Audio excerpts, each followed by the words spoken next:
Where the hell is Isabella Ferrara? Looks like Isabella hasn't been served yet. Didn't Blake Lively say these ladies were more than willing to corroborate her story? Now she wants to play hide and seek. Defendant Wayfair Studios, again, which is Baldoni and the crew, move for leave to serve third-party Isabella Ferrer for the pendency of the above-referenced action by alternative means, which basically means they can't find her.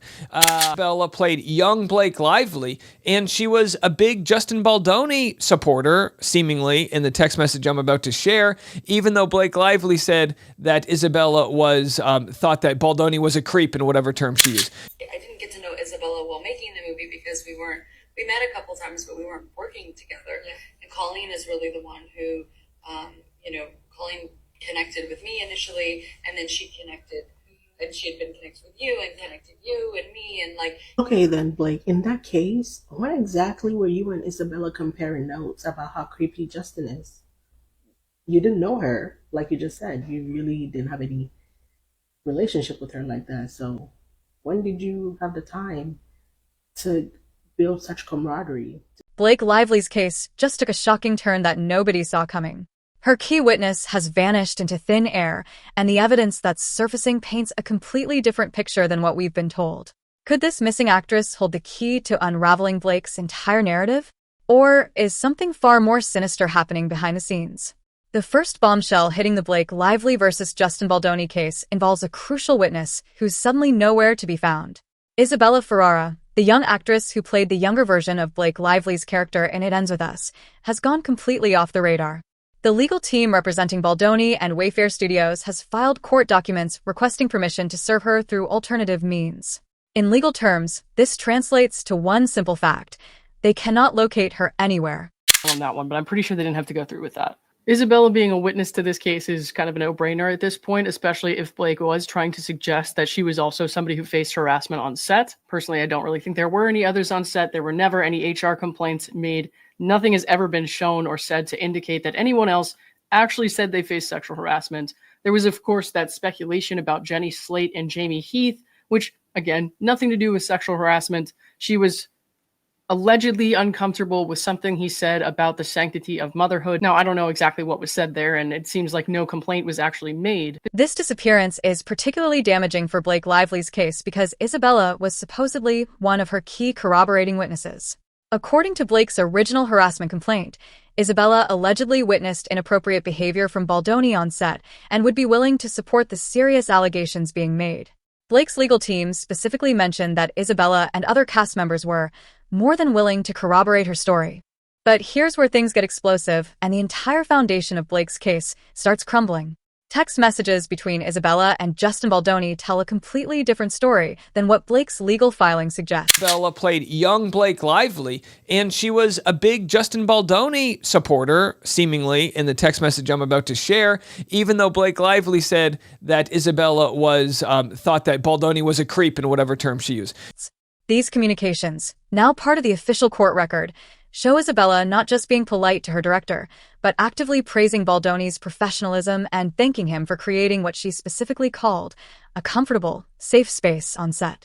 The exact exchange reveals the shocking truth behind their actual working relationship. When Baldoni texted Isabella after a day of filming, "You did awesome today. So happy to be working with you," her response wasn't just polite acknowledgement. She replied with genuine enthusiasm, "Thanks so much. I'm excited. Thank you for being a great director." Messages. Justin said, "You did awesome today. So happy to be working with you." She said, "Thanks so much. I'm excited. Thank you for being a great director." Blah, blah, blah. Then, and again, you got to be nice to your director. And then she says, "I got my film developed from when we were shooting. Here's the pic, blah, blah, blah. You're so wonderful, smart, and sincere director. You created such a comfortable, safe space for me." I mean, she went above and beyond thanking him. And he said, "Wow, what a kind message. You were such a joy and a pleasure to work with." So again, judging from this evidence, doesn't seem as though Isabella really wants to speak out in support of Blake Lively. But the messages don't stop there, and what follows completely destroys Blake's harassment narrative. Isabella went far beyond basic politeness in her communications with Baldoni. Days later, she sent him photos from their filming sessions, writing, "I got my film developed from when we were shooting. Here's the pic. You're so wonderful, smart, and sincere as a director. You created such a comfortable, safe space for me." These aren't just polite pleasantries you'd send to avoid conflict with a powerful director.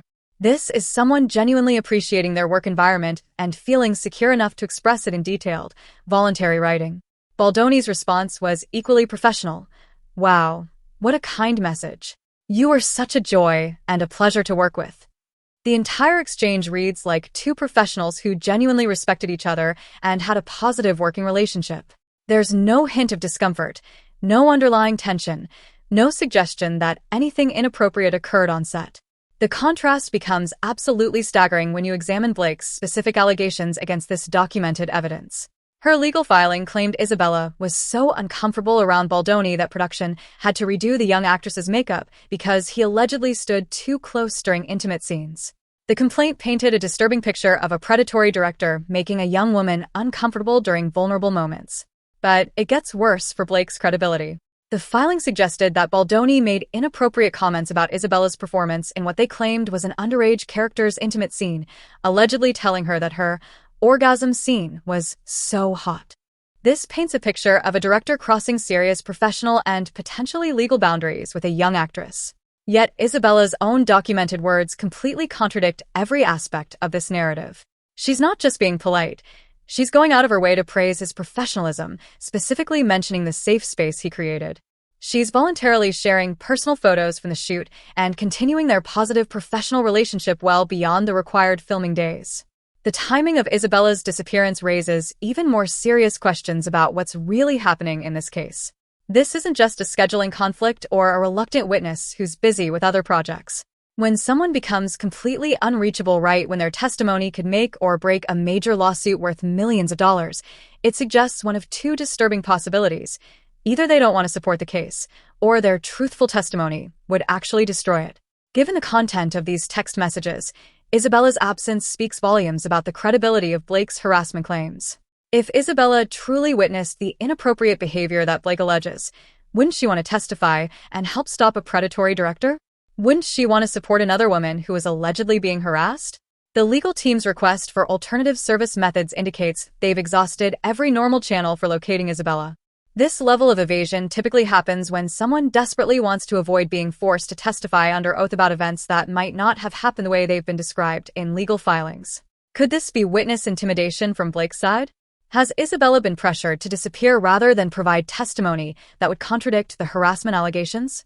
Or is Isabella avoiding the legal process because she knows her truthful testimony would expose Blake's claims as fabricated?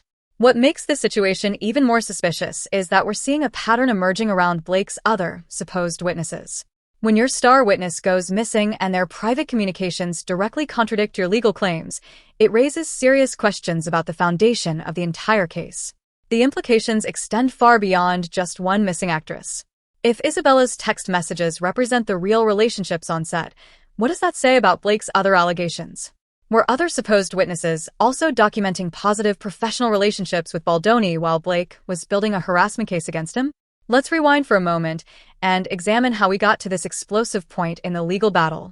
The entire controversy began during the filming of It Ends With Us, where Blake Lively served as both the star and a producer. What initially appeared to be creative differences between Lively and director Justin Baldoni exploded into accusations of sexual harassment, a hostile work environment, and allegations of a coordinated smear campaign. Blake's initial complaint painted Baldoni as a predatory director who created an unsafe workspace for women and then allegedly orchestrated a massive public relations attack against her when she tried to speak up about his behavior. The filing included detailed claims about inappropriate behavior toward multiple women on set, with Isabella Ferrara being presented as a key witness to this alleged pattern of misconduct. Point. When witnesses are asked to testify truthfully under oath, they suddenly become unavailable because their honest testimony would expose the lies. The alternative service request also suggests that Isabella might be actively avoiding the legal process rather than simply being difficult to locate. If she truly believed Baldoni was inappropriate with her or other women, wouldn't she want to testify and help ensure he faces consequences? Her systematic avoidance of the legal system suggests she knows her testimony would help Baldoni, not Blake. This evidence could lead to serious sanctions against Blake's legal team for filing complaints based on false or misleading witness statements. Courts take perjury and witness tampering extremely seriously, and if there's evidence that witnesses were misrepresented in legal filings or pressured to avoid testimony, the consequences could be severe for everyone involved. The broader legal implications are staggering. If Blake's case collapses due to missing witnesses and contradictory evidence, it could set a precedent about how celebrities can and cannot use the legal system to attack their professional rivals. This case is exposing the dark underbelly of how powerful Hollywood figures can weaponize the legal system against those with fewer resources, and the human cost is becoming impossible to ignore. The TAG PR company's heartbreaking public statement reveals how small businesses and working women are being systematically crushed in this battle between millionaires. Brie Koslow's desperate public plea highlights the devastating human cost of these celebrity legal wars. TAG is a small, female-founded company with employees in their 20s, some with babies at home, now facing potential bankruptcy because they got caught in the crossfire of Hollywood egos and power plays. They've received death threats that have terrorized their families, had aggressive process servers pound on doors while toddlers screamed in fear, and watched their professional reputations get destroyed in major publications. The company worked on Baldoni's account for just 3 weeks last August, providing standard earned media services. They didn't pay content creators, they don't control social media algorithms, and they certainly didn't orchestrate some massive digital warfare campaign. Yet they're being portrayed as masterminds of a sophisticated attack operation, facing subpoenas that could destroy their business and force them to hand over privileged client communications. What's emerging from Koslow's statement is a pattern that goes far beyond Blake Lively and Justin Baldoni. This case might reveal how certain publicists and industry insiders manipulate powerful celebrities into legal battles that serve their own interests rather than seeking actual justice. The spotlight is increasingly falling on Stephanie Jones, who Koslow believes fed false information to Blake about bot campaigns and coordinated digital attacks. If Jones truly convinced Blake that TAG was using bots and orchestrating some massive smear campaign when they were simply doing standard publicity work, it suggests a deeper conspiracy to create profitable conflict. This manipulation tactic, convincing powerful people that they're under attack when they're actually just facing normal public criticism, appears to be a calculated strategy. It transforms celebrities into weapons that can be aimed at smaller competitors or business rivals, all while the real orchestrators remain safely in the shadows. The precedent this case sets could determine whether celebrities can continue using their wealth and influence to destroy smaller businesses and individuals through intimidation lawsuits. If Blake's case crumbles due to missing witnesses and contradictory evidence, it might finally demonstrate that even Hollywood royalty can't manufacture truth through expensive legal teams and aggressive tactics. The Isabella situation represents more than just a missing witness. It's a window into how this entire legal battle might have been built on fabricated allegations and manufactured outrage. When your star witness disappears and their private communications directly contradict your legal claims, it suggests something fundamentally corrupt about the entire case. If this case moves forward with its current trajectory, it could expose a system where powerful figures are routinely used as weapons by those who remain safely in the shadows, manipulating egos and emotions to create profitable chaos while destroying innocent people's lives and livelihoods. The real question is not just whether Blake Lively's harassment allegations are true, it's whether she's been manipulated into becoming a weapon in someone else's war. And if Isabella Ferrara's text messages are any indication, the truth about what really happened on that set might be very different from what we've been told. What do you think is really happening here? Is Isabella hiding because she knows the truth would destroy Blake's case, or has she been intimidated into silence by powerful forces? Could Blake herself be a victim of manipulation, fed false information to turn her into a legal weapon against Baldoni? Drop your theories in the comments below, hit that subscribe button, and smash the notification bell, because this story is far from over.